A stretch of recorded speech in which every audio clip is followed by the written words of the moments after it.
The Russian airstrike that crumbled the Donetsk Academic Regional Drama Theater was the deadliest single attack on civilians since the war began. Officials in Mariupol had estimated the death toll around 300 people, but evidence uncovered by the Associated Press reveals closer to 600 people were killed in and around the theater on March 16th.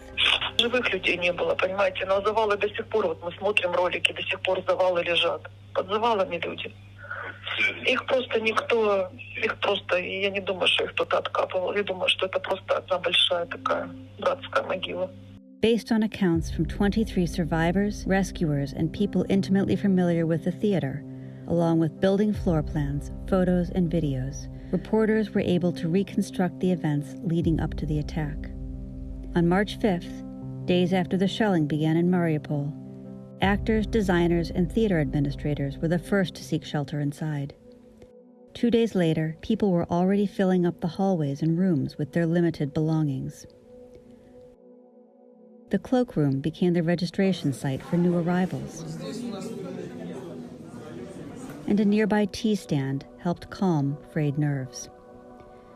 Survivors say a steady stream of people arrived daily, but the numbers swelled after the attack on the maternity hospital on March 9th.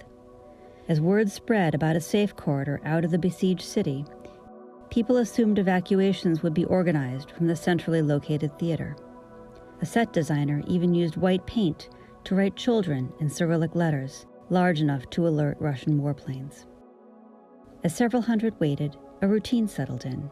Outside, a water tank and a field kitchen were set up that could serve dozens at a time.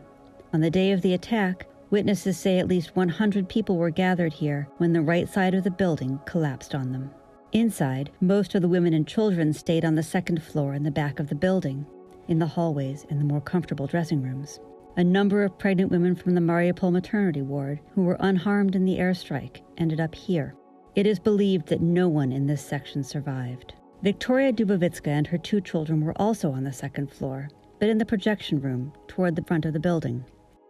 Only one wall initially collapsed, giving her family time to escape.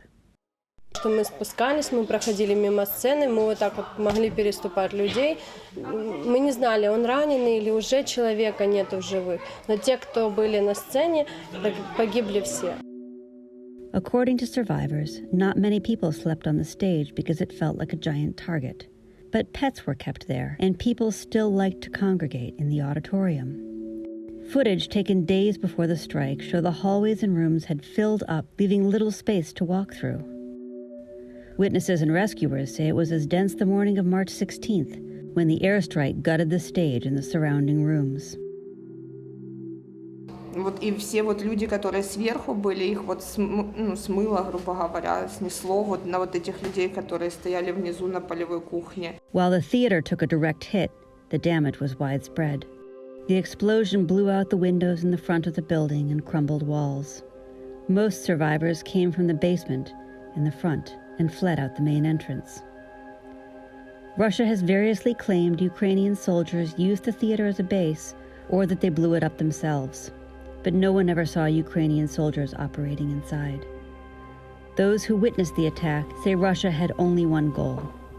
Це було остаточне розуміння, що вони воюють не з армією, вони воюють з кожним українцем, з кожним маріупольцем. Вони прийшли не захоплювати місто, вони прийшли його руйнувати.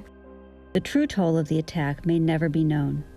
With the theater and surrounding neighborhood controlled by Russian forces, crews have already started clearing the rubble, and with it, any evidence it contains.